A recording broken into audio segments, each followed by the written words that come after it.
Hello, and thank you for listening to this Ringside Report Network podcast today. You can find more in-depth, exclusive written content on our website at ringsidereport.net. Before I hand it off to Dave and the team, I want to remind you that we are a listener-supported creator team. On our website, we would appreciate it if you supported our sponsors or purchased our exclusive merch. Branded clothing, mugs, and even jiu-jitsu gear, which are available only in our store. You can become a recurring supporter of our content at membership.ringsidereport.net. This, along with all our podcasts, is available on Spotify, Apple Podcasts, YouTube, Amazon, iHeart, and TuneIn, wherever you get your podcasts. It would help us immensely if you left a positive review on Spotify, Apple, or Amazon. Thank you for your support and enjoy the show. Oh, yeah. We got new tag team champions on SmackDown. We're reviewing AEW's Revolution. It's wrestling time. Let's go.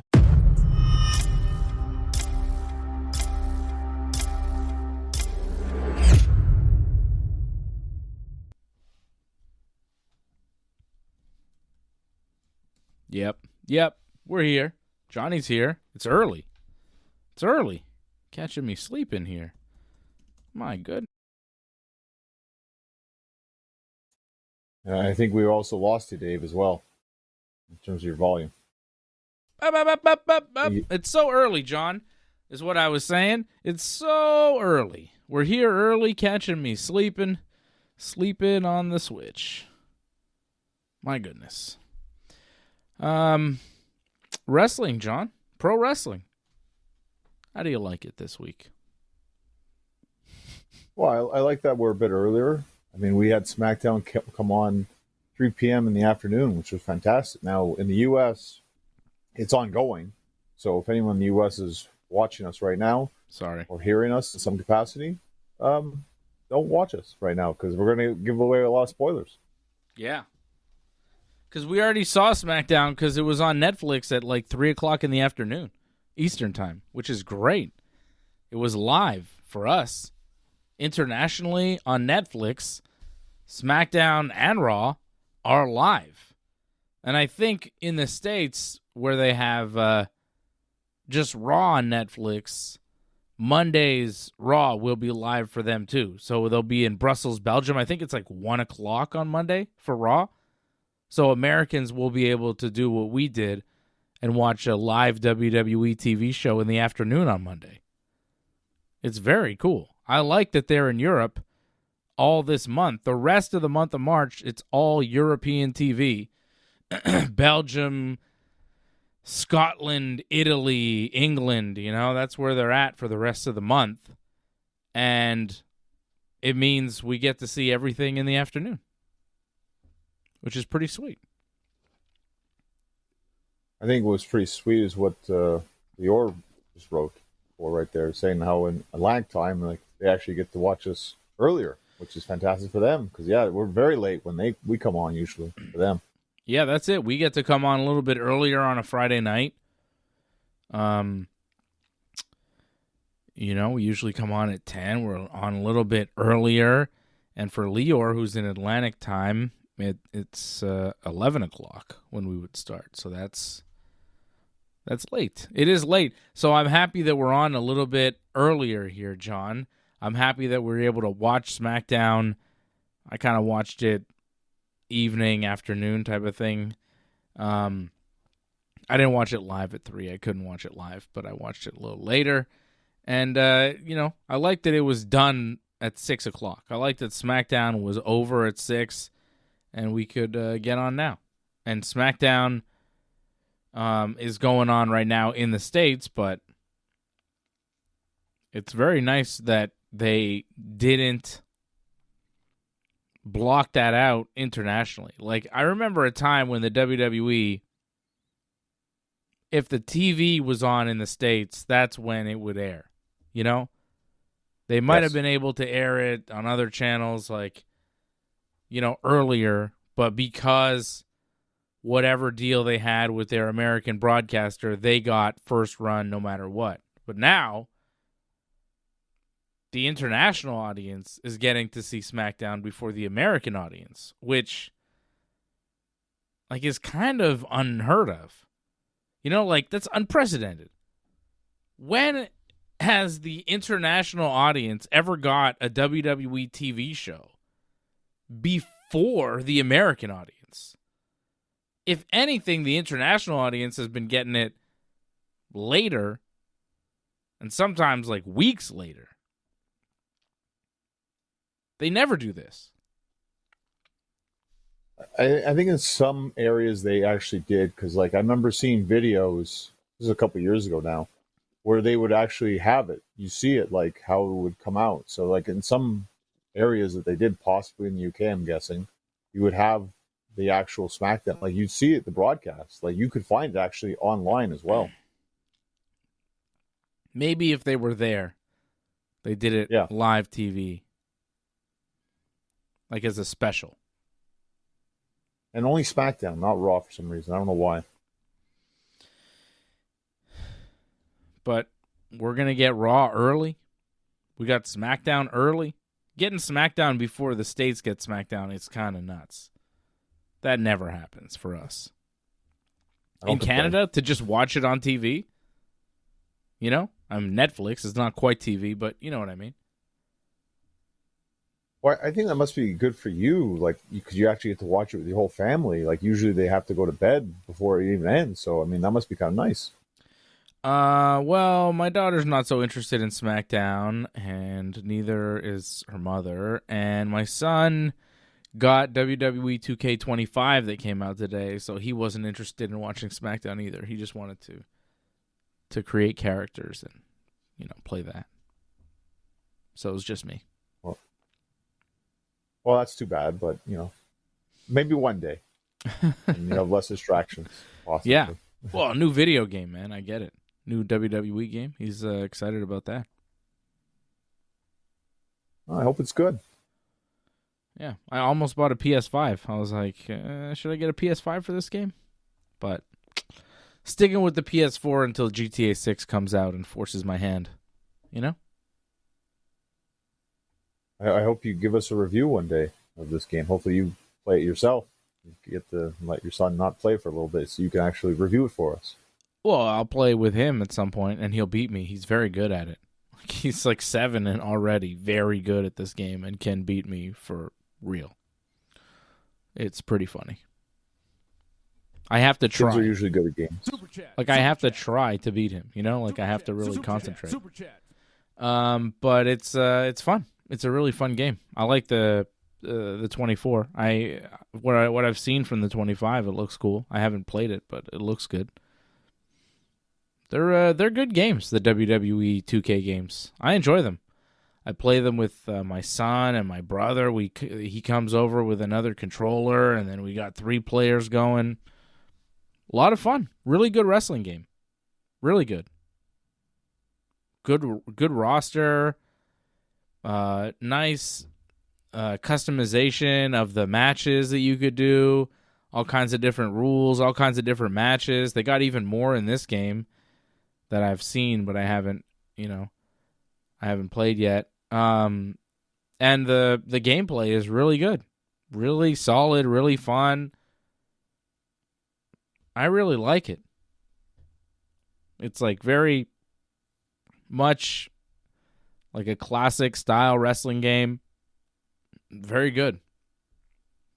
Have you played any of those? I haven't played since like 2K11, I think. Wow. Because I think maybe I played 2K12, but it wasn't as good as 2K11. And I'm like, oh, it's starting to slip. So, because I feel like that's a problem too with those kind of games where it's like a couple of years are pretty good, and then a couple of years are kind of the same thing over and over again, and they have less and less stuff. Eventually, they pick up. So I imagine it's been a couple of years, and they've probably picked up now. Hopefully. Yeah, I got 23, I think, and that was good. I really enjoyed that. And then 24 came out, so we got that at some point. And now 25, I was like, you get the Wyatt 6 if you do a pre-order. And my son was like, pre-order. I was like, all right, why not? It's fun. I enjoy it. They seem to have improved every year. Like, I hadn't played any of the 2K games until 2K23, I think. The last WWE game I played was WWE 13. So it must have not have been a 2K game you're talking about, because WWE 13 was the last game, and you're saying, what, 2011? Yeah, I think it was 11 or something like that. Yeah, so it was WWE 11 or SmackDown versus Raw 2011 or something. This is a totally different... it's 2K. It's different, isn't it? Yeah, it should be a bit different. Like, SmackDown Raw, I think, ended in, I think, like 2010 or something like that. That was the last SmackDown versus Raw, and then they switched. They called it WWE with the year? The year, yeah. Yeah. Because the last wrestling game I really played before WWE 2K23 was WWE 13. And then I kind of just didn't play any of them for 10 years. And then got the 23 because my son wanted it. And I was interested because I had a PS4. And I was like, oh, yeah, I could get this game. So I got that. And I was like, pretty good. And then we got all of them since. I don't really play anything else on the PS4. I have GTA. I have Red Dead Redemption. And I have the wrestling games. I have all the Switch games, but I have nothing on the PS4. It's good though. Well, Doug agrees with you. He says it's pretty good. He says 2K25 is pretty good. My boys both like it. Great on PS5. What's up, Doug? Doug dropping a super chat saying, use this super chat and take AJ out for a green beer on Monday. Not likely. I'm not going to go anywhere near a beer establishment, especially not on St. Patrick's Day. That sounds like way too many people crowding around being drunk for me. It's not my kind of scene. Well, another thing, it's not a holiday for you. Like, maybe it is for some people to decide that, they're just not going to go to work. But you I got to work too. Yeah, well. Also, I'm just not. I don't know. It's not for me. I'm not doing that. I'm not doing all that. You know? AJ can do it, though. I can, buy him one. Although AJ owes me, all kinds of money. I just remembered. AJ owes me $120 or something. Okay, wow. Something's been going down, it seems. Wow, okay. So it's a lot. Well, I just bought tickets for several events that he hasn't paid for. You know all these jiu-jitsu shows that we go to? Of course, I have to buy the tickets because AJ doesn't know how, and Fred wants me to be responsible. And then AJ never pays me. And he keeps saying he's going to pay me, but the thing is, this guy, he doesn't have, he doesn't know how to do internet online. He doesn't do e-transfers. He doesn't know how. This guy goes to the bank to get money. I don't even think he has an ATM card. I think he has one of the little booklets. This guy is so old-timey and old from a different era. He goes to the bank to do his banking, which doesn't even make sense to me. I don't even know what people do in a bank. He, writes checks, I think. He's written me a check before. I'm like, what is this piece of paper? This isn't money. This isn't a what is this? You know? I was baffled at this olden technology. It's like, what is this old-timey nonsense you're doing to me? And then, I think he uses it as an excuse to, not pay people back. It's ridiculous. Ask me, Leor says, ask AJ to write you a check. I mean, that is what he does. It's just bizarre behavior. He doesn't know how to e-transfer. There's so many ways to send money on the internet, you know? So many different apps and stuff where you can just send money. I don't use any of them, obviously. I'm not a teenager or whatever they do. I don't do Venmos or any of those. I don't know how to do that. Cash apps. I don't know that. I don't know from that age, Johnny. I don't know about that. I've heard about it, but I don't know how to do it, and I've never done it. And I'm not interested in doing PayPal. It. What?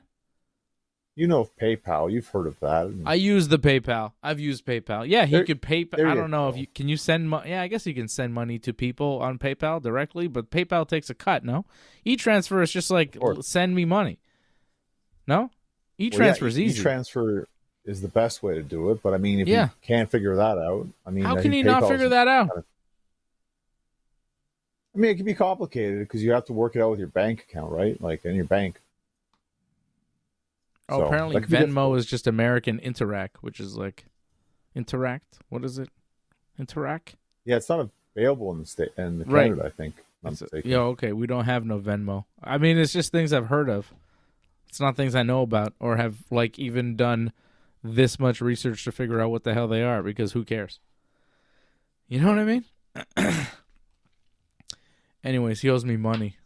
Why am I talking about AJ owing me money? Oh, it's okay. But people owe you stuff. Like, you should always call them out. I agree with that. That's no problem with that. Yeah, I think it's fun. It's fun to call out AJ. People should, like, because he was saying I could buy him a beer. And I'm like, I'm not buying him nothing. He owes me big time. AJ. That's what you get, AJ. Oh, man. What a guy. He'll pay me eventually. I know where he lives. Right. Yeah, SmackDown today, it was early, and it wasn't just early. It was early because it was in Spain, in Barcelona. Great crowd. Say it, John. Fantastic. Barcelona, Spain? You didn't say it right. Well, I have to say it like you. Barcelona.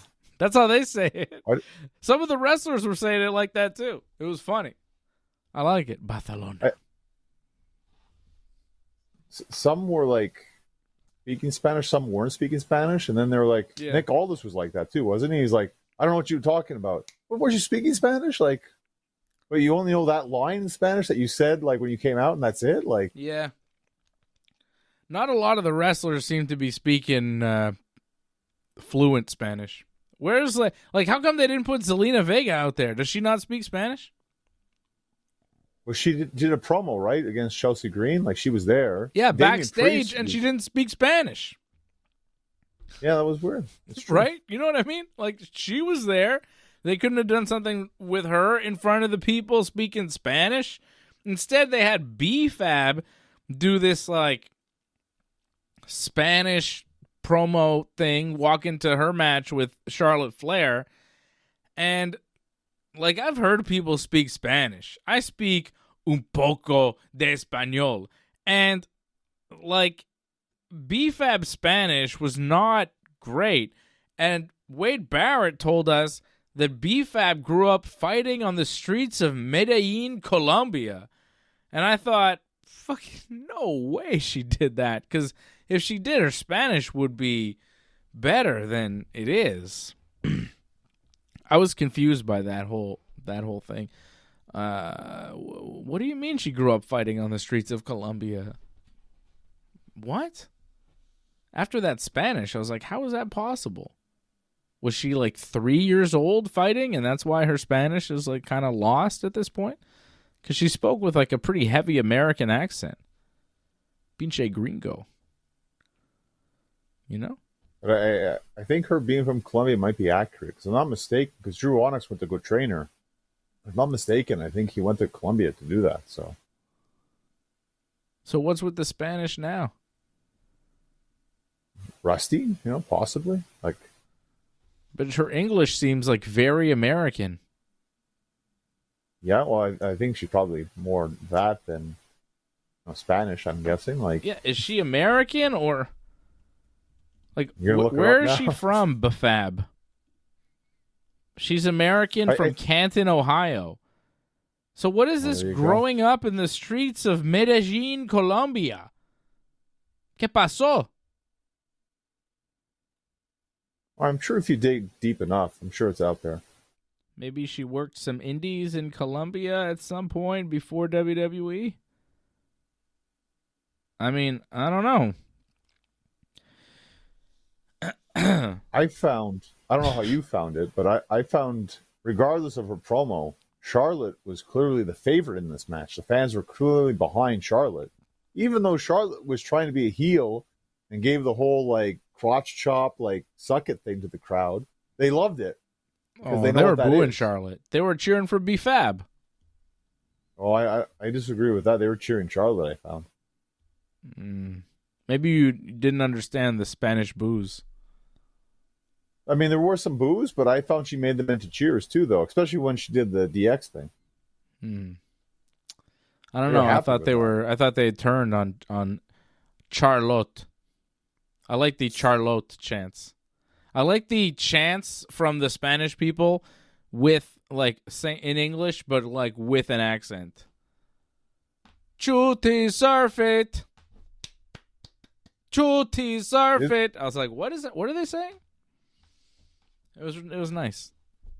I enjoyed it. I liked how into it they were. They were a very hype crowd. It was throughout the night, if I'm not mistaken. Yeah. And yeah, they were loud. They actually helped, I think, especially for matches that weren't exactly the best matches. They were still into those matches, so they actually made you interested in the matches because, like, wow, like there's a lot of energy here.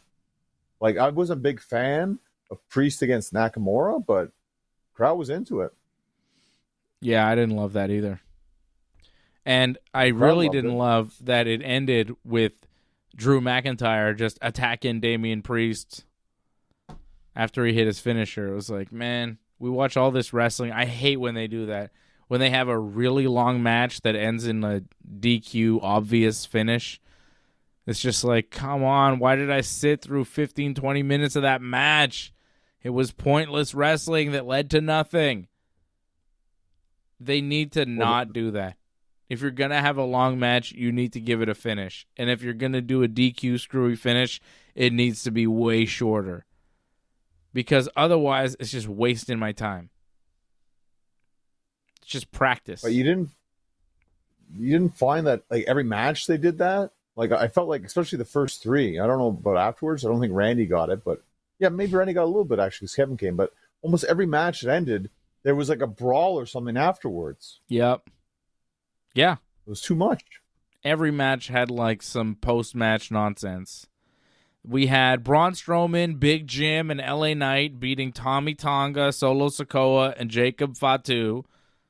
It was a 6-man tag team match to open up the show, playa. And Braun Strowman won it, hitting Tommy Tonga with the power slam for the pin. And then immediately Solo hits the Samoan spike on Braun. And then everybody's brawling. And then Jacob Fatu and Braun are in the ring together.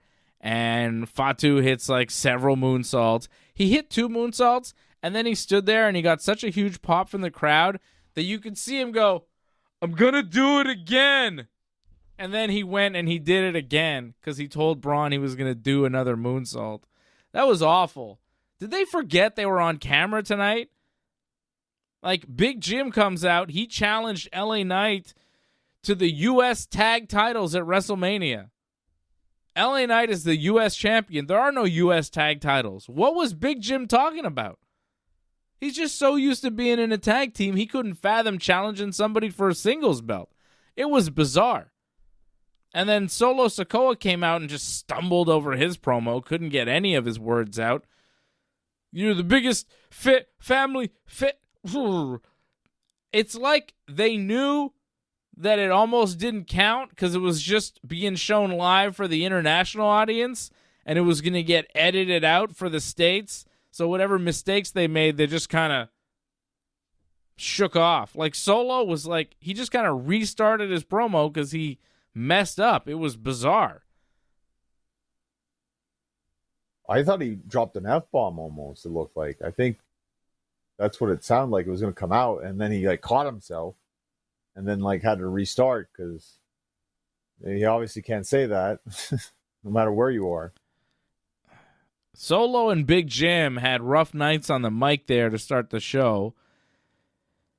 And then you had Jacob Fatu in the middle of the ring, camera like dead on him. I'm going to do it again. You could hear him. You could see his lips moving like it wasn't even hiding it. I'm going to do another one. And then he just goes to the corner and does another one. It's like, do you even care at all about what's going on here? Are you trying to hide any of it anymore? I thought you'd be more upset with what happened at the end of it all. That was probably the worst part of it, actually. What happened? So, like, Jacob goes, like, they leave, they go to the entranceway, and then he runs all the way back. Yeah. To, like, charge at Braun, and kind of missed him, and just went through the barricade himself. Yeah. And Braun just stumbled on afterwards. Yeah. It was a sloppy show. I mean, Tiffy did 2 dives on security. Charlotte was there. You know? Yeah. And Charlotte was near the security. And Tiffy dives, and the security take all of Tiffy. Charlotte doesn't get touched, but Charlotte just falls down with them. This giant pile of humanity. And she kind of hesitated. Like, Tiffy did a dive. So Charlotte beats B-Fab, obviously, with the figure 8. And then she holds the figure 8. Tiffy comes out. They start brawling. Okay? And then there's a bunch of security separating them because, of course. And then Tiffy goes to the top rope while Charlotte's on the floor. And Tiffy does a rolling senton, right? And she hits nothing but security. And Charlotte is like with the pile of security, but not really. Okay? Am I getting called out on the chat? What is this? What the fuck? Well, worry about that first. Finish the Tiffy story That's first. ridiculous. Anyways, so Tiffy does the dive. Charlotte doesn't get touched. And she kind of hesitates like, oh, I didn't get touched, but... and then she goes down. It looked terrible. And they double down on it because after that, we see them continue to brawl, and Tiffy goes up on top of the video board, and she does a dive again on a pile of men, doesn't touch Charlotte again because Charlotte's on the end, not in the middle, and then Charlotte bumps for no reason.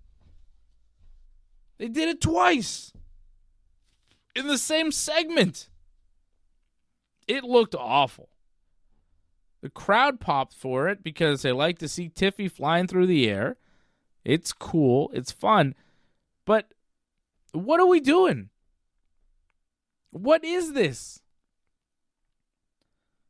I get the WWE is really good at making moments and the big production and the big crowd and the overpriced tickets and all of the nonsense, but I like wrestling. You know? The WWE tells us that pro wrestling is all about making moments, maybe because that's all they're good at. Because really, when you watch this stuff, you go, well, what the hell is that? It didn't come close. It's just, you see through everybody's work. It doesn't feel believable. There's no heat to speak of.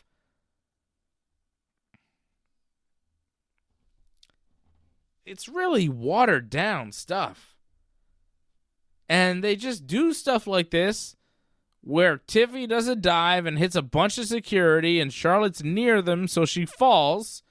And they get away with it so often because they just have normalized it because it's all they do. That people just go, oh yeah, whatever. Can't wait for Tiffy and Charlotte at Mania. And you go, okay, well, yeah, that'll probably be good. But in the meantime, what the hell are they giving us here? It's just embarrassing. I feel the ideas were good, like you said. Like, I mean, what they're trying to build up to, that's fine. It's just the execution was a little poor. And it feels like, for whatever reason, whenever they go to the UK, this is a big reason why I think they edit it for a lot of their stuff. That they're in Spain. Sometimes they, well, they're in Spain, but when they go like make Spain, these UK, trips, same like, thing. When they make these trips, like to the Europe, far off Europe, yes. John, like say Europe. When they go there, why like, won't you say Europe? I said Europe like 3 times. You didn't hear me. All right. So when they do these trips, you see it like the wrestling. Sometimes it's a little sloppy. I don't know if it's the travel that's tough or something, or maybe it's the nerves. I mean, the building's loud, and they just sometimes they're a little bit off. Sometimes maybe it's the ring too. I mean, it's not the ring that's in the States, right? It's the ring that's just there. Maybe it's not as good for whatever reason. And I don't know about you. Could you tell like the extras they had there? Like they were off-putting. Like the weird looks on their face. Like I get it, you're trying to sell and all that, but a lot of them were overselling. Like their faces were so ridiculous that it was taking me out of the moment. Actually, it was that bad. So I feel a lot was working against them here, and you're not wrong in the sense that I think for most of it they're just kind of getting away with it, where they're getting great reactions. So if it's not the greatest in terms of execution, they can get away with it. Yeah. Because it's big reactions and it's big stars and, it's good production and everybody looks cool. So it works. It's just when you watch it, sometimes, as a person that watches a lot of wrestling and has for many years, you go, oh, this is just nonsense. She didn't get touched. She obviously didn't get touched. How is nobody seeing this? How is nobody annoyed by this? And Ryan Katz really pointing out the Penelope Ford chair shot on Willow Nightingale was really weak on Dynamite this week. And yeah, it was. But sometimes you get stuff like that in AEW. It's just part of the deal. But you also get some hard hitting action, which is nice. Say what you want about AEW, and they have a lot of flaws, but the work is really good in the ring. It's really high-level professional wrestling.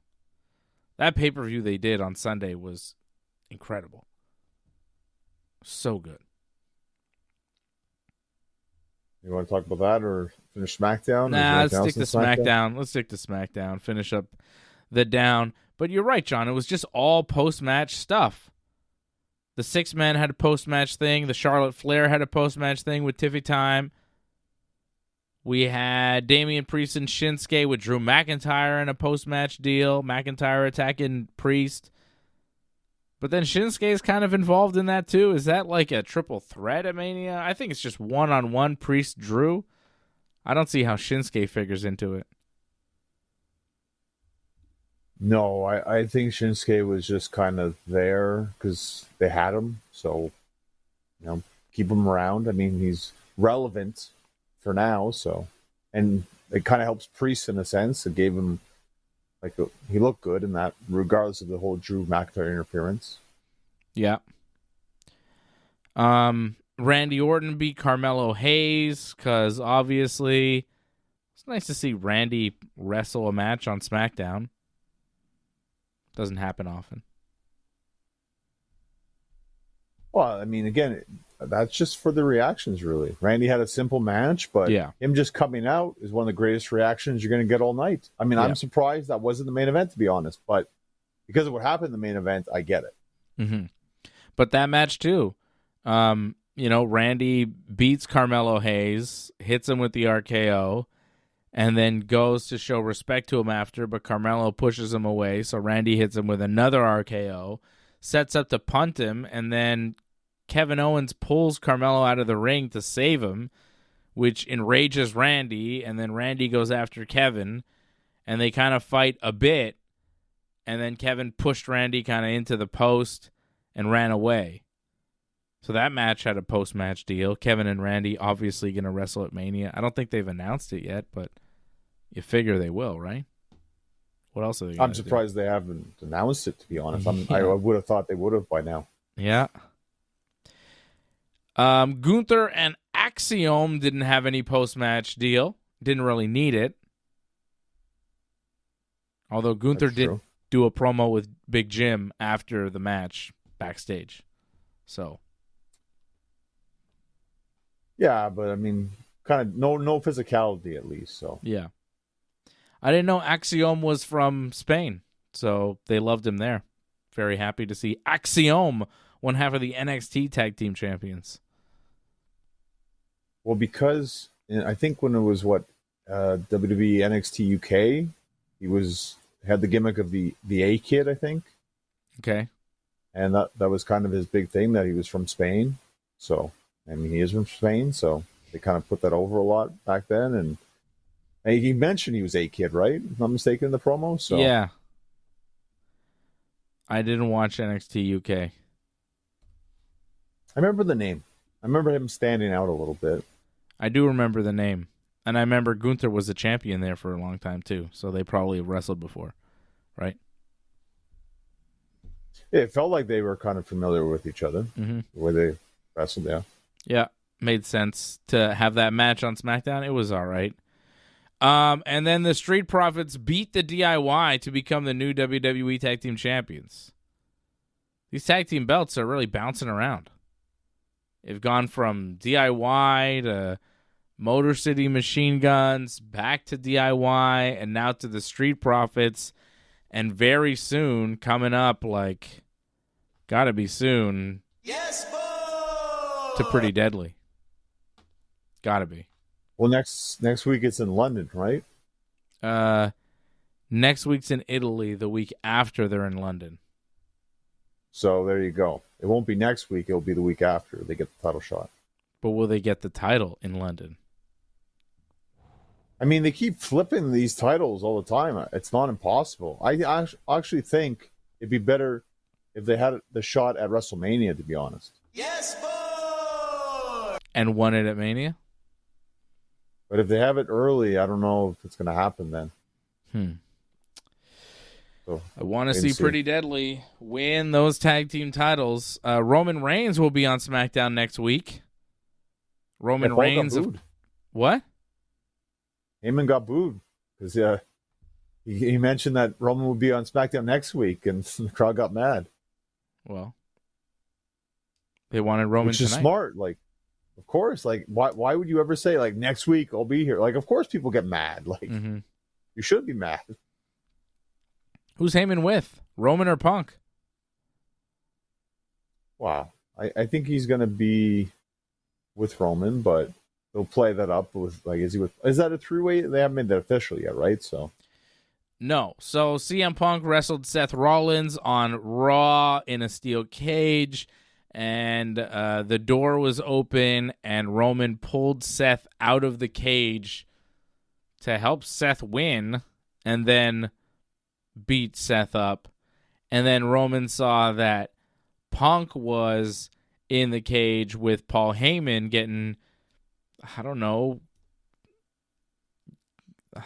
what he was consoling him. What the hell was going on there? It was just Punk just looked sad, and Heyman was just it's okay. It was weird. And then Roman came in. He didn't like that for some reason. He got jealous because only he can have Paul Heyman. He wants Paul Heyman all to himself. And then he attacked CM Punk and hit him with the spear and everything. And, it looks like it'll be Roman, Seth, Punk, which we've been talking about for several weeks now. It seems like it's a done deal. The only people that don't know it is WWE. I mean, they do know it. They're just pretending like they don't. Because everybody else is yeah, can we just get to where you say it's the match already? Because we kind of know. It's pretty obvious at this point. Anyways, they're going to do that. The Punk-Seth cage match was pretty good on Raw, as far as Raw matches go. People are comparing it, as they have to, because, there was a cage match the night before in AEW that was amazing between Will Ospreay and Kyle Fletcher, and people are like, oh, the Punk match was better, or the Will Ospreay match was better. I think they were both good, but I preferred the Ospreay match because just, Ospreay and Fletcher athletically can do way more, and also creatively are allowed to do way more in their cage match than Punk and Seth. They're given more leeway. It's a different style. And I think Ospreay is kind of hard to top. It's hard to be better than Will Ospreay in 2025. Or in 2024, or in 2023. And possibly 2026 and 2027. Will Ospreay, move for move, hold for hold, in the ring, is one of the best in the world, if not the best, and it's really hard to follow him. Like, Punk and Seth were put in a tough spot because people were going to compare their cage match to the cage match that they saw the night before in AEW, if they saw that. And it's really hard to follow Will Ospreay and Kyle Fletcher, who's become quite a talent in his own right. I think Seth and Punk had a fine match, but if you'd ask me which one I like better, I would say Ospreay's match, because Ospreay pretty much has the best matches. I don't think he had the best match on the pay-per-view, but he has the best matches, like, in general. You know, he's just great. He has great matches. I'm surprised you didn't think that was the best match on the pay-per-view. I mean, we'll get into that afterwards. That, to me, that's very surprising you said that. But, I mean, we talked about this off air a little bit. I feel it's unfair to compare the both of them because one's a pay-per-view match, one's a TV match. So in terms of how you structure those matches, it's totally different. The pacing, totally different. And like you said already, like what you're able to do, like totally different pay-per-view, totally different television. I don't think it's fair to compare. Just because they're both the same style of match, stipulation match, that you compare them, like, I don't think it's fair to any of the guys involved. People are going to do it, though. Oh, cage match to cage match. Back-to-back nights, you see a cage match. I mean, it's the natural thing to do. I get it, but again, like you saw it, like the way that they set the whole thing up, like it's totally different how it was done. Yeah. But I'll say this: I'm very given the way the cage match was at Revolution, I think it was an injustice that it didn't end the show, because really, you couldn't top that. That was as high as it got, really. Like it that, was very good. That should have been the main event. And I get the world title match and everything, what they did and the finish and all that, but still, the cage match, like, you just couldn't top that. You can't main event a pay-per-view with Kyle Fletcher right now. It's not over enough. But the way that match was done, like, I again, like, how it's unfair, I think, to Moxley and Cope that they had to go on after that. I mean, everything was done. That's what I'm saying. You can't follow Will Ospreay. You can't follow him. Bruv. Number one, bruv. Well, we saw Dynamite. Like, he's probably going to be in the world title picture very soon. Yeah, we'll talk about AEW and the whole pay-per-view here in a minute. Cody Rhodes going after John Cena. He'll see him Monday night on Raw. Cody and Cena will be in the same building on Monday, so that'll be interesting. Cena will speak, possibly. Yeah. That'll be good. I didn't think Cody's promo was anything special on Raw. And SmackDown, he just beat up The Miz, saying that, like, I only want to talk to Cena. So it's like, okay, fine. That's actually not bad, to be honest. I don't want to hear you talk anyway, so let's just get this done. But Cena's only there for, like, 3 shows. Like, I think the next 2 Raws and a SmackDown. And then, like, up to Mania, he's not there. At all? Like, as right now, he's only scheduled for 3 shows. So, well, make him count. I get, well, I don't know about you. It's going to be a lot of video package every week. I think that's what we're going to get. Yeah, of what we're going to see when he's there. They're just going to replay that over and over. So, I like Cody's promo on Raw, though. Telling Cena, you know, you did what you thought was best for business, but you're not best for business anymore. I am. I'm the captain now.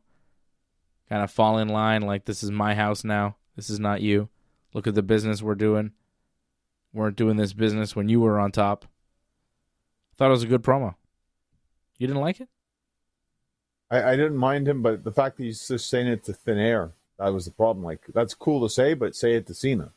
The fact that you just throw it out there and there's no, like, response back, it feels kind of hollow, actually. Well, he's calling Cena out. He's saying, show up. Yeah, well, he's going to show up. I mean, again, I liked it more on tonight, where he's just like, you know, what I have to say, I'll say to Cena. I have to say to The Miz. which I thought was fantastic. Yeah. Yeah. I thought we were going to have a whole promo with Miz talking and everything. I was like, come on. And then he just hits a crossroads on Miz, and he's like, I want John Cena. I was like, all right, good. That was it. Quick. Easy. So I like that promo on Raw. You know what promo I didn't like on Raw, John? The Logan Paul promo. I can understand why you wouldn't like that promo. I mean, yuck. Gross, man. Logan Paul comes out and starts running down the city of New York and stuff, and AJ Styles, and then he goes, oh, there's Andrew Schultz, comedian. And I'm like, I mean, I guess he has comedy specials on Netflix, but I wouldn't call him like a comedian. I'd call him like a podcaster and just annoying guy overall. I don't really like him so much.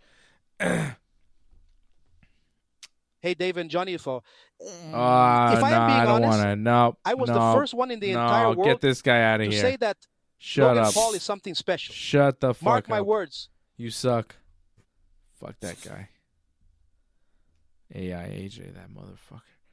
Anyways, fucking, Andrew Schultz and Logan Paul. And then Andrew Schultz is supposed to be the baby face. Like, we're supposed to cheer for Andrew Schultz because he's like, oh, New York is great. I'm from here. And I'm not here to see you, Logan Paul. I'm here to see CM Punk and Seth Rollins. And it's like, all right, dude. And then Logan, like, brings him over the barricade and brings him in the ring. And then AJ Styles saves him. I'm like, okay. I don't know. It's like, I think you guys are all drinking the same Kool-Aid together backstage, so I don't really believe that you guys have any heat. I think you're all three kind of in the same boat, if you know what I mean. Well, again, like we talked about this off air, it's more just pandering to the whole, well, this is what we do for celebrities. Like, you should show up because look what happened to you. You can be front row and you can be involved in something. It's more of them just kind of pandering to that kind of crowd, I guess. Yeah. I see this guy, Rogue Strummer, he's who's been like talking mad shit in the chat like all night, saying, oh, are you a purple belt at jiu-jitsu? Approve it. I was like, I'm just ignoring his dumb comments. But then he goes, Dave Simon, why do you find Andrew Schultz he misspelled annoying. You can't even spell annoying. Because he is more famous than you? Yeah, I find anybody that's more famous than me, I find annoying. That's a good observation there. That makes sense. Like, what? What kind of comment is that to even? You think everybody that first of all, I don't give a shit for anybody to know me. I'd prefer if they didn't. I just like to talk to Johnny, and I feel like some people like it, so we do it. Okay. First of all. Second of all, if I found people annoying, everybody that was more famous than me annoying, it'd be like everybody on the internet and the TV and everything. You know what I mean? I like some famous people. I don't find CM Punk annoying. I find him highly entertaining. Bryan Danielson, too. More people know Bryan Danielson than me. I find him fantastic. He's the best. I love him.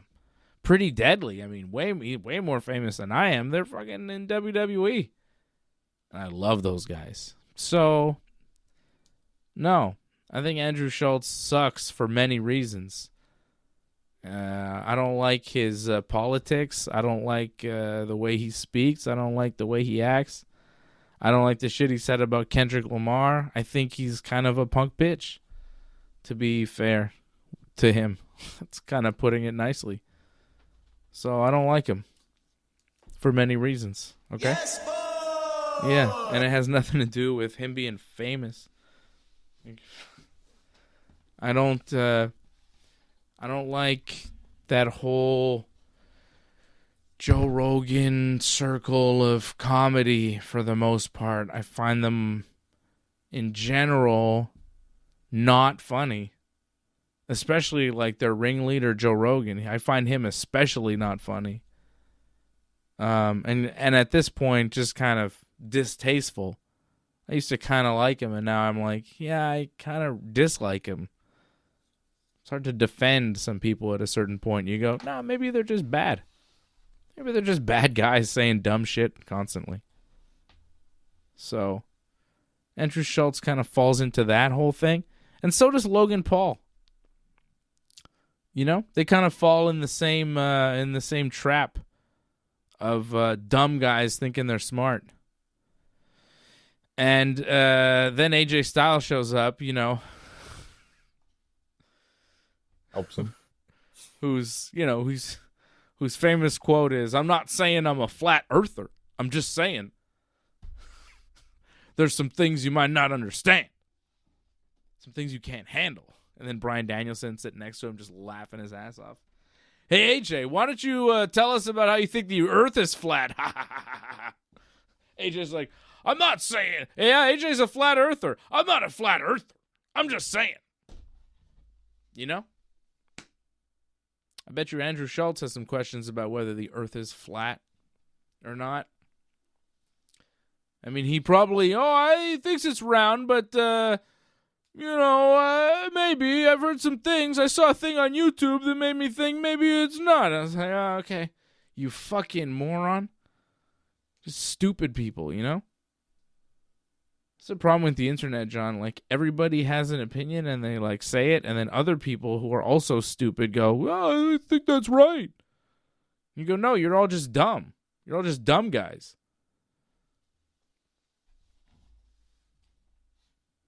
I feel like a lot of this frustration goes with AJ. I think not just AJ Styles, the AJ we know. I think it seems like a lot of that anger is coming out right now. A lot of venting, it seems. And it's understandable because, like, he likes that certain type of comedy, I guess. Yeah, well, it's fucking lowbrow, and I don't stand for it, and I don't like it, and I don't want to be in a world where I'm watching WWE and Andrew Schultz is supposed to be the babyface getting saved by AJ Styles by the evil Logan Paul. It's like, nah, skip. That's kind of the world of WWE these days. And, like, the front row is all, like, kind of celebrities and, suits, executives and stuff. Awful. I don't like it. I didn't mind Macaulay Culkin. I got no problem with Macaulay Culkin. That's fine. He's been, like, a long time, like, WWE fan. Like, when he was a kid, he was at the shows. Yeah, I like Macaulay Culkin. I got no problem with him at the show. I don't know what his opinions are. He doesn't say them. I don't know what they are. I don't need to know what they are. He was in Home Alone. His brother was in Succession. They're both at wrestling shows. They've been there for years and years. I think Macaulay Culkin wrestled a match or two. He was involved in something. I forget if he actually wrestled. But he was involved in, like, a segment or something. Like, was there, like, a WrestleMania he did something? Like, probably. He's been around pro wrestling forever. He's obviously a huge fan. Seems great. Who doesn't love Macaulay Culkin? Right? Well, there's some celebrities that are fine. Yeah. No one's got problems with Macaulay Culkin. No one goes, that guy. What's his problem? Right? I think he's genuinely loved by everybody. I don't think anybody's got problems with him. Macaulay Culkin for president? I think he may have had problems in the past, though. Or oh, yeah, maybe. I mean, who hasn't? Who hasn't had some problems? No, the demons. No one's perfect. But I mean, in terms of celebrities, though, like, I think he's fine for wrestling. I think Adam Sandler is fine for wrestling. There's a bunch of them. Jon Stewart, great in wrestling. There you go. I need more Kevin Hart in wrestling. Can The Rock arrange that? He was very good. Brief appearance as a guest celebrity on Raw one time. Excellent. One of the best guest commentary spots from a celebrity I'd ever heard. So good. Such great reactions. Come on, The Rock can arrange that. I mean, Kevin Hart is very busy. Travis Scott seems to be their guy right now, so Yeah, he's a backup. He's not much of a talker or a wrestler. Ask Cody's face. You know? Although that giant black eye was mostly gone tonight, right? I didn't see a mark on his face. That's good makeup for you. Like, yeah. I'm sure it was rough, but it wasn't as bad as they made it out to be.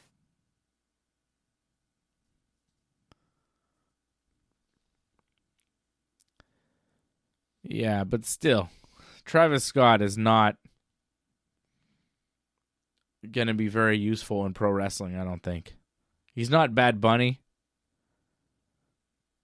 Like, he's not... I think he wants to be, though. Maybe. There's something about him. Like, I like his music, but he's not particularly charismatic. You know? Like, he's just doesn't have, like, a big presence. I've seen him perform, and it was good. It was a good show, but there was, like, a lot behind it. It was, like, a big production. He had, like, a roller coaster going in the Bell Center. It was crazy. He had a whole thing going. That sounds cool. Yeah, it was very cool. Astro World. It was very cool. It was a lot of fun. But he was just kind of part of the whole experience. Like, he was just the guy singing the songs. It was weird. He's good. He's talented. He's very talented. But, like, he doesn't really talk a lot. He's not, like, a talker, you know? I don't know. Like, I don't see him being an impact player in wrestling in any kind of way. It's cool to have him around, but like, Drake would be way better. Because he can talk, you know? He's got charisma. He's got a presence. Travis Scott doesn't have that same presence. He's cool. He's very cool, you know? I think he's still cool. I don't know. He appears cool to me. I think he's pretty cool. He's got the shoes that are popular and hard to buy, you know? The fancy guy. But is Drake still cool? Because he was front row at Elimination Chamber and they didn't highlight him at all. Because they told him, he said not to. He said no. Oh, did he? Okay. Yeah. Okay. Dude. Drake is there with Lil Yachty, and you're not going to say that they're there. They name the most no-name celebrities you've ever seen in your life. How many no-name celebrities did they show us on Raw and MSG? Here's a guy who's like the third lead on this Netflix show that's coming in 3 months. Like, okay, who? Why are we taking time out of the wrestling show for this guy? What are we doing here? I'm not watching this show for this guy.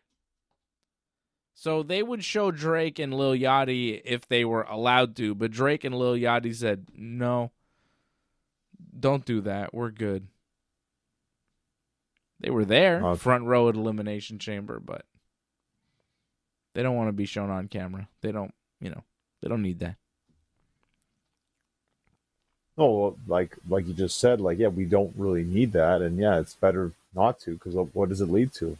Not much of anything. Just, wow, they show up, that's kind of eats up some time that we don't really need to have on a pay-per-view that's already long enough. Yeah, and we know they were there, so, everybody knows they were there. People took pictures of them. It got out.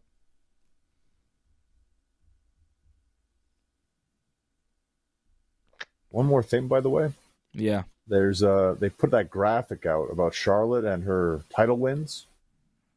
I don't know if you caught that or not. No. So they said that she's won, I believe, 6 Raw championships, right? Because it was the Raw women's title back then. Okay. I think 7 SmackDown championships, right? Okay. And 2 NXT championship wins. And they're saying she's a 14-time world champion. Okay. Now, that could be very misleading. When I saw that, I'm like, I'm sure a lot of people wouldn't understand what the heck is going on here, but they're not counting the NXT title reigns. terms of world championships. Okay. So, and for whatever reason, what's NXT? In this graphic, NXT is its own little thing, not a world championship consideration whatsoever. It's not part of the world. It's NXT. But it's weird because in this graphic, they mentioned those championship wins, SmackDown, Raw, but they didn't include her Diva Championship win, which they include for her world title wins. Remember, she was like the last ever Divas champion. Yeah. And that counts as a world title. So if you saw that graphic, and we're kind of confused, I'm just kind of explaining how that all works. So how many title wins does she have? So she's got 14. They're considering it 14 world title wins. Okay. And the NXT title wins don't count. That's fine by me, John. I don't really care. How is this an issue? Right. I'm struggling to understand what the problem is. If you saw the graphic, it's kind of misleading, no? Because they showed you a bunch of titles, and if you counted them up, it would be more? They didn't include the Diva title win, which is one of the world title wins. But they include the NXT one, which they don't count. So it's very misleading. What do you mean they don't count? Because she's a 14-time world champion, right? Okay. So this is like Steiner math, man. I'm not understanding it. I can't do it. It's not Steiner math at all. I can't do it. It's not Steiner math. You have 33 and a third chance of explaining this to me where I understand it, John. Okay? I'm just saying they missed out on including the Diva title win, which counts for a world title win. That's it. That's all they forgot to put in that graphic.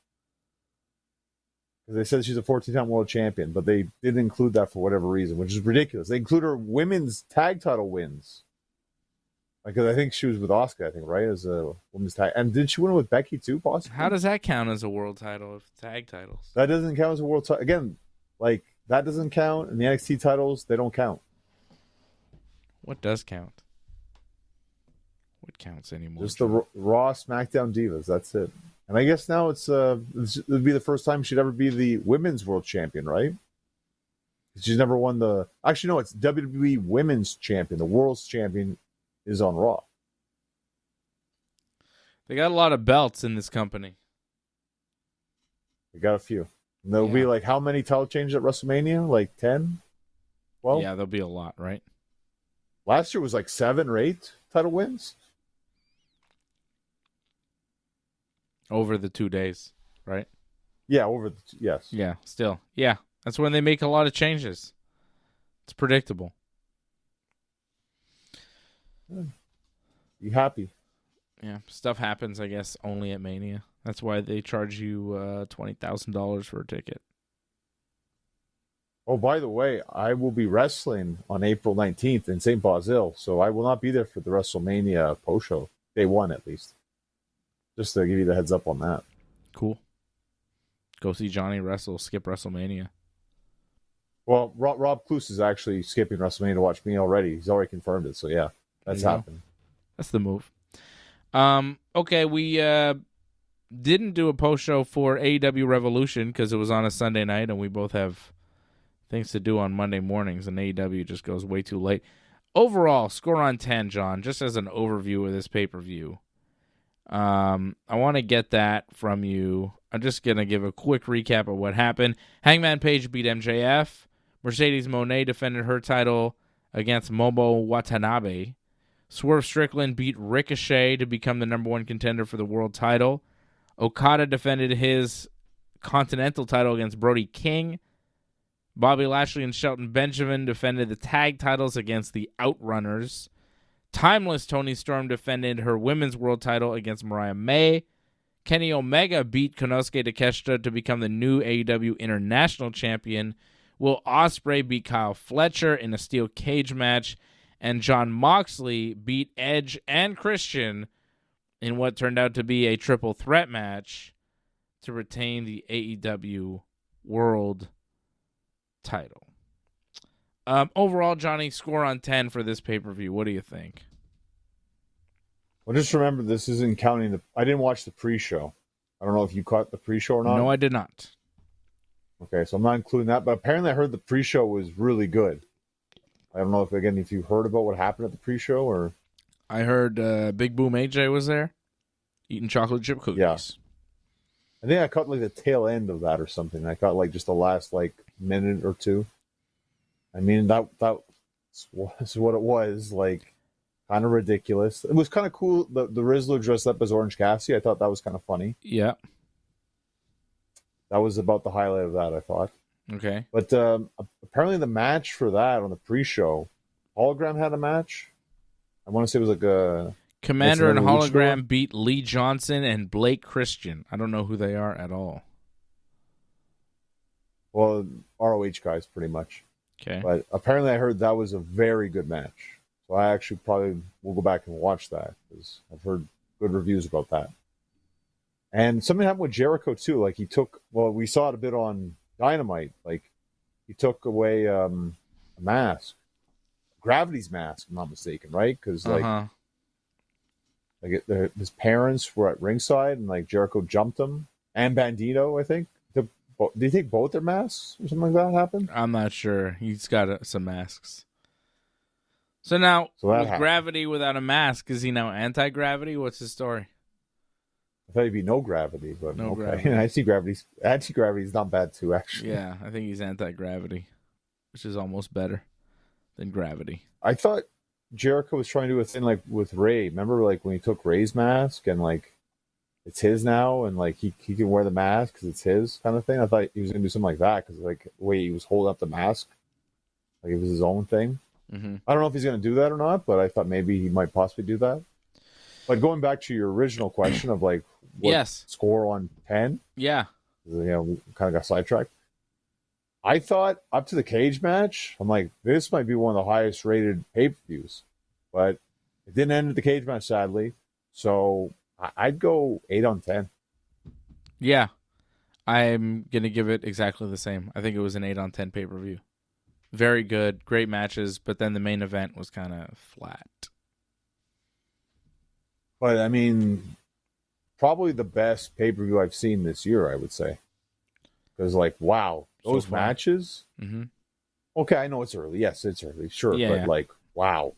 Like, from, like, right when you start with MJF and Hangman, like, pretty much up till you got to that cage match, I was like, this is very good. Like, well worth my money. No question. It was very good. Some matches were better than others, though. I felt like Hangman MJF, Tony Storm, Mariah May, Kenny Omega and Takeshita, Swerve and Ricochet, and Will Ospreay and Kyle Fletcher were the 5 matches that stood out among the however many there were on this pay-per-view. 1, 2, 3, like 8 or 9? 6, 7, 9. Yeah. I thought those 5 were like classic matches. They were exceptional. You know, some of the best matches you will see all year. And very hard to pick which one was the best among those 5. Incredible. Like, I didn't love Mercedes and Momo. I was like, whatever. I thought Okada and Brody King was not the best. It was what it was. It served its purpose, I thought, that match. What did you think of Mercedes and Momo? I actually thought it was a very good wrestling match. Hard hitting. I love that kick to the throat that she gave her. Like, Momo gave to Mercedes. I was like, wow, I'm interested in this. And this is, I think, a criticism of most of the matches. Like, I think the match would have been better if it was maybe 5 minutes shorter or maybe even less than 5 minutes. Like, that felt like it just went a little too long. And you say that about a bunch of matches. But it was still good for what you saw. Yeah. But the show opening with Hangman and MJF, like, that match was perfect. It was perfect. Yeah, even time length, that didn't drag. That was the best opening match you could have on the show, I think. And it was longer than Sasha Banks' match. Yeah, it definitely didn't feel like it, though. Nope. No, it didn't. It was fantastic. Excellent match. Hangman wins in the end. Just fantastic. And you know it's not over. We saw MJF on Dynamite this week. He says it's not over between him and Hangman. He did a promo in the ring. MVP showed up and kind of offered his services to get him back to the top. He likes MJF. Maybe MJF will join the Hurt Business Syndicate, Locker, whatever they're called, with Bobby Lashley and Shelton. That'd be fun to see him with those guys. They all wear suits. It works already. They're halfway there. And he went pow to the mirror. You remember that? MJF? It was before the promo, actually. Yeah. What does that have to do with anything? He was angry at Hangman. And then didn't he have the confrontation with Hangman after the promo? Yeah. We're talking about Hangman. Yeah, he's still mad at Hangman. He wants revenge on Hangman. He's not done with the Hangman. And I think, Hangman and MJF is going to be one of those things that we'll see for many years going forward in AEW. They're setting themselves up pretty nicely with Hangman and MJF feuding, and Swerve now is the number one contender, and Will Ospreay cutting the promo this week saying, Cope has got a match with Moxley next week, and then Swerve is the number one contender. He's going to wrestle Mox at Dynasty, but I want a world title shot, so when's it going to be? And then he says it's going to be at All In, and I'm going to win the Owen Hart Cup, and then get a title shot at All In, and he'll take the belt then. And that's an interesting possibility with Will Ospreay as champion. Like, they have so many of their top players now in the game going towards the world title that it does feel like a matter of time before Moxley is dethroned and we can kind of move on from this whole thing and we could get to the real business at hand in AEW, which is Swerve, Hangman, MJF, Will Ospreay, Darby Allin when he comes back. These are the people, Kenny Omega, that you want to see in the mix, in the main event. And with the right execution, they could really have some incredible pro wrestling over the next several years with the talent that they have. It's really exciting to see what they're doing and what the possibilities are, especially now that I feel like the booking is heading in the right direction. We're still not quite where we need to be, but it feels like we're getting there. Right? Didn't it feel good after Revolution? Like, Hangman beat MJF. Like, okay, that's fine. That's going to continue. That's something. Swerve won the big match, not Ricochet, which is good. I like Ricochet a lot. I thought him and Swerve, by the way, we're both giving it an 8 out of 10. I think we'll differ on who we gave the match of the night to, because I thought Swerve and Ricochet had the best match. I thought their match was incredible. I loved it. Well, until the cage match happened, it was, I thought, the best match. It's just, the cage match was everything. And not to say Ricochet and Swerve wasn't fantastic, because I thought it was a very good match. Incredible what they pulled off. Again, a match I felt a little bit too long at some points, but still very good. There's just some points I felt like the crowd was kind of dying a little bit.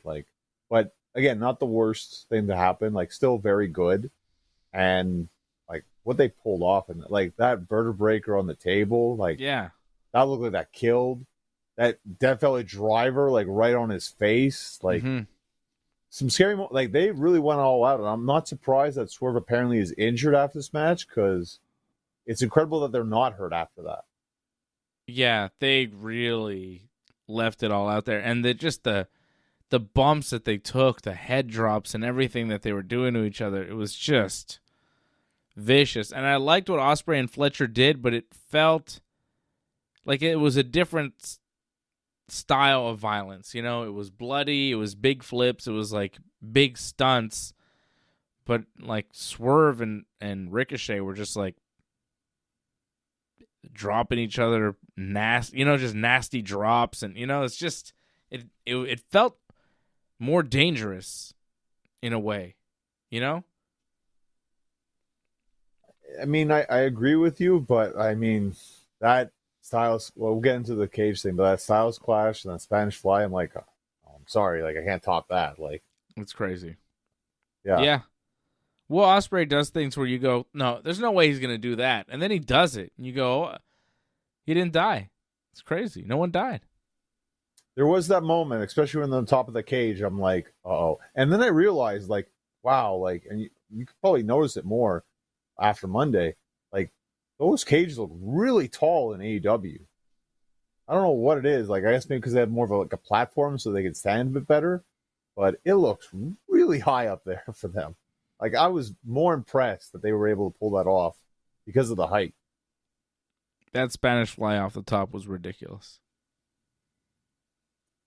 I mean, again, I was a little scared because there was a little bit of a moment where it was like, is this going to work? Is this going to work?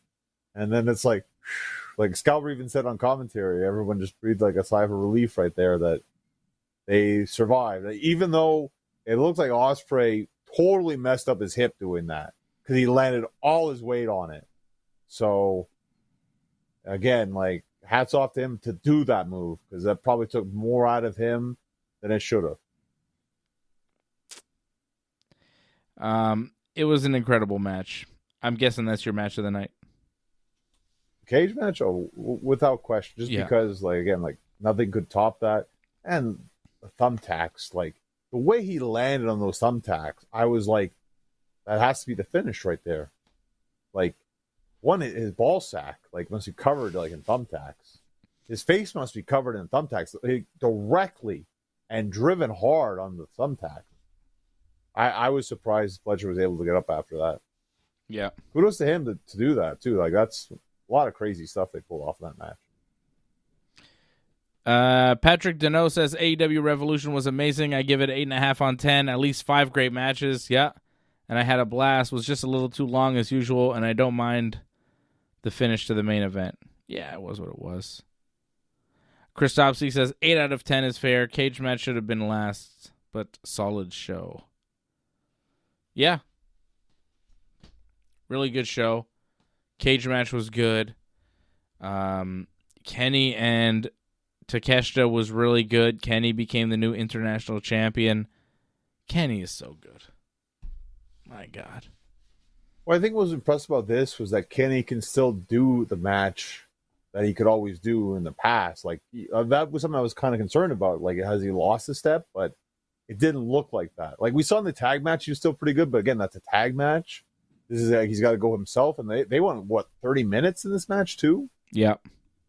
Like, it was a lot for him to pull off, but he did it. And he didn't look like it was sluggish for him at all. So I think that was the most impressive thing about it. Kenny is great, and now they got a tournament to determine who will face Kenny at the next one, Dynasty, because Kenny's the new champion, and they're doing a tournament to face Kenny. This week, Orange Cassidy beat Hechicero and Speedball Mike Bailey.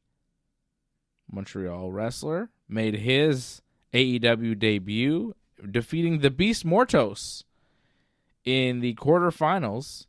And now he'll be in the semifinals against Orange for a shot in the finals. And then the winner of the tournament goes on to face Kenny Omega for the International Championship at Dynasty. Katsuyori Shibata and Ricochet and Mark Briscoe and Mark Davis will be the other quarterfinal matches in this tournament to face Kenny, the new champion. Mike Bailey, John. You've wrestled him, I'm guessing. Yeah, I've wrestled him before a couple of times. I thought he looked very good in the match against Mortos. Yeah. But his tan looked pretty good too. Like, not only did he execute like pretty cool moves, but he also like took a tremendous like grill press right off the top rope. Mm-hmm. So like he was bumping and he was taking, like he was giving too. So I thought a very good showing, and he ended the show too as well. If I'm not mistaken. Like he came out at the end, so they kind of made him to a huge deal. I don't think he's going to win. I believe it's a 4-way next time around for him.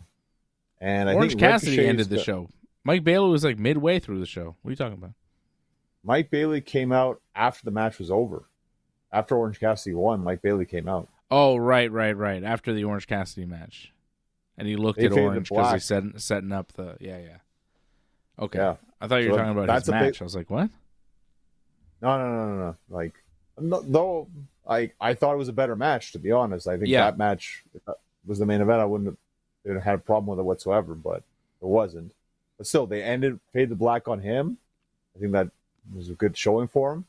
And I believe it's a 4-way in the second round. Oh. If I'm not mistaken. So I don't think he's going to lose, but I don't think he's going to win. I think Ricochet is going to go on to face Kenny, I think, at Dynasty. I think it is right. Yeah, that does make sense for Ricochet to do it right now, but I like Ricochet and I like what he's doing, but I don't know. Mike Bailey, he's new. He's fun. I'd give him a push to Kenny. Let him have a little run, win the 4-way, face Kenny at Dynasty, have an incredible match, come close, but lose. Because I think that's a better move for Mike Bailey and the introduction of Mike Bailey to the AEW audience than just having him win a match against the Beast Mortos and then be in a 4-way but not even, factor into the finish of the 4-way. Where you're just kind of on the sidelines while somebody else gets pinned, like Mark Davis or Mark Briscoe gets pinned by Ricochet, and you and Orange Cassidy are just doing other things. Like, he's a new guy in AEW. Why not give him a bit of a push to start?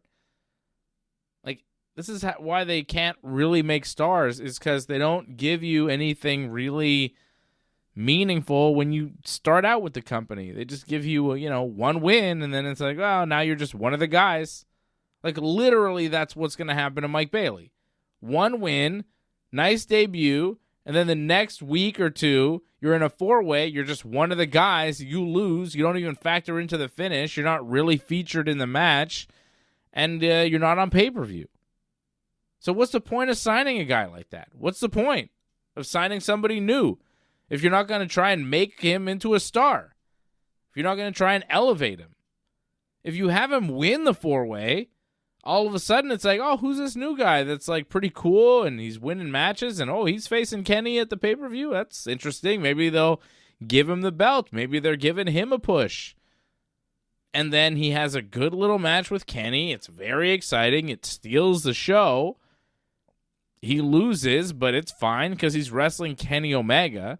You don't lose much by losing to Kenny. Kenny shakes your hand after the match. It's a nice babyface on babyface match. Kenny has his first title defense under his belt. I think that's better than Kenny beating Ricochet in what will be another incredible match.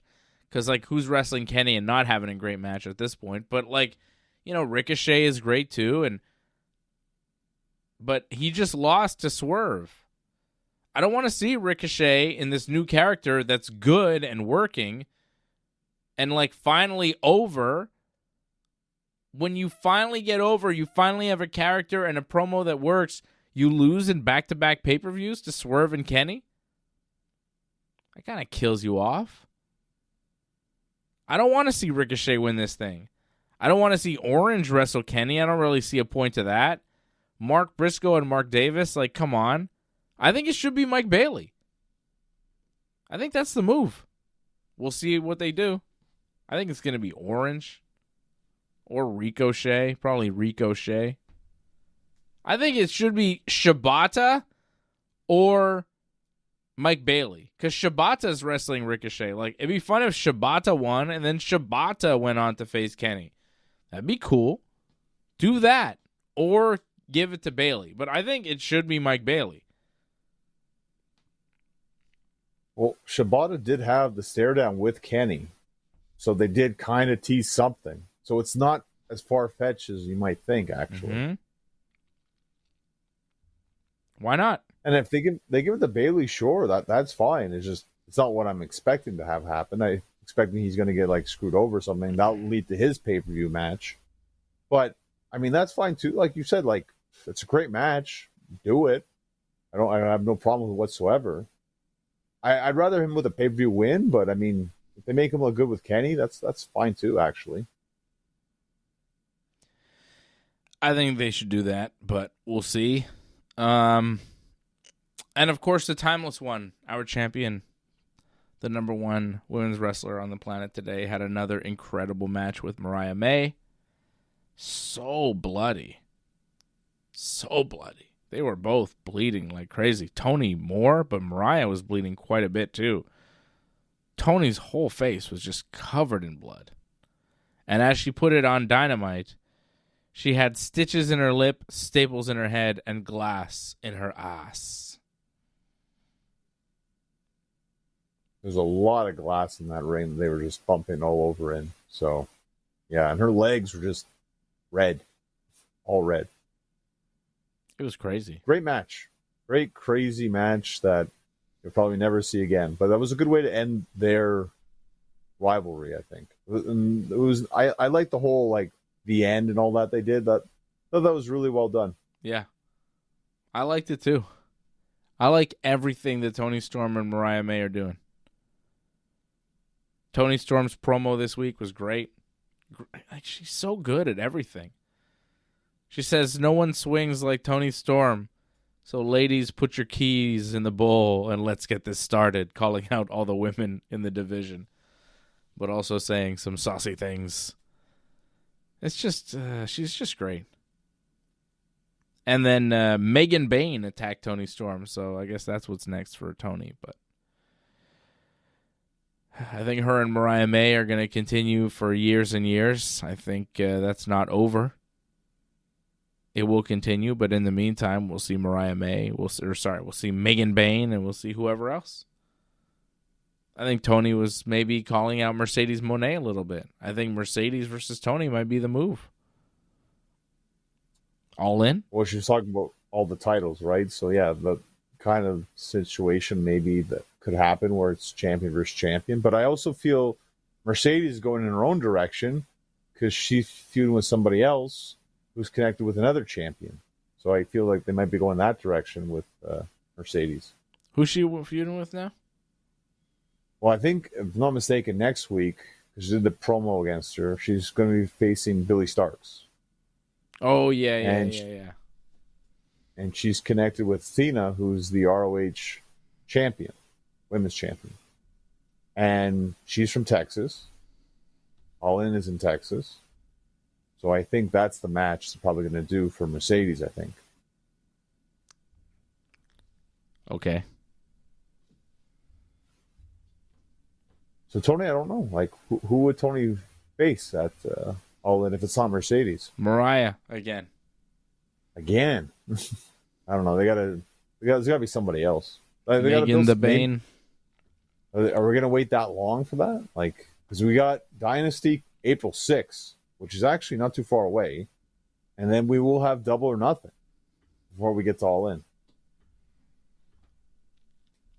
No idea. Someone's got to step up. That's it. Yeah.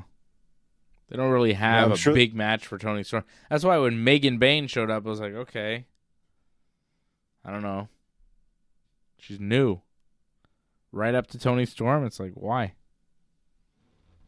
And Megan Bayne is I guess she's a heel with Penelope Ford, right? Wasn't there that whole debacle with the Thunder Rosa? Total debacle. That happened, yes. And I think it's more than likely what they're doing because they kind of build her up a bit, Megan Bayne. So I think maybe they're done with it and get her out of the way kind of thing. And we have, again, a pay-per-view coming up in a few weeks. So give Toni a match and then on to the next. I think that's what's going to happen, which is fine. Mm-hmm. You think Swerve wins the title at the next pay-per-view? See, like I thought so, and then Ospreay cut that promo about winning the Owen Hart tournament, and then I'm like, well, maybe they'll keep it on Moxley just a little bit longer. Yeah. So I don't know. Wait and see. I mean, it would be nice for Swerve to win because I mean, last year he won the title Dynasty. It makes it his thing that he just wins the title there all the time. That'd be kind of cool. But you got a bunch of contenders now, it looks like, going for the title. You got Ospreay, you got MJF, you got Hangman as well. Like, there's a bunch of potentials right there. I can see a big match at Double or Nothing, a 4-way at Double or Nothing or something. Yeah. There's a lot of players now in the main event scene in AEW. Johnny North, when can people see you in the ring? When's your next one? So it's going to be March 29th, the last Saturday of March. I'll be at John Abbott going for the Mad Dog Heavyweight Championship in a tournament. So that's the plan, March 29th. And then April 11th, I'll be back in Sudbury, teaming up with Gangrel and the Beast King against Solo Min and 2 other guys in a big match. I guess we're going to be called the New Brood, something like that. So wow, should be a lot of fun. Gangrel, brother. That's cool. Well, there you go. Follow Johnny on all the things at North Genesis, at Genesis Johnny North on Instagram, at North Genesis on the X. And you'll get all the info for that on there. Thank you to Doug Hepburn. You are the Super Chat leader of the night. Thank you to Doug and Patrick Deneau. And I saw Leor in here. All the supporters of the Ringside Report Network. Antoinette. Everybody supporting over at join.ringsidereports.net and donate.ringsidereport.net. Thank you for supporting the channel. And I'll be back with Freddie and AJ Thursday night for Ringside Report MMA. Nothing this weekend. As a matter of fact, I have nothing for the rest of the month of March on the weekend. Like, the weekends are empty. UFC and WWE. No WWE pay-per-view or live event or whatever, premium live event till WrestleMania. And nothing from the UFC until, like, no pay-per-view from the UFC on the weekend till UFC 314 April 12th. So, nothing on the weekends. But we'll be back every Thursday and Friday. And again, next week, a little early for the wrestling show here on the Ringside Report Network. Thanks for sticking with us to the end. We would really appreciate it if you could help us spread the word. You know the drill. Hit that subscribe button. Flip those notification switches. We are an audience-supported network, so consider becoming a recurring supporter at membership.ringsidereport.net. Check out our website at ringsidereport.net. Hope to see you again next time, and have a good night.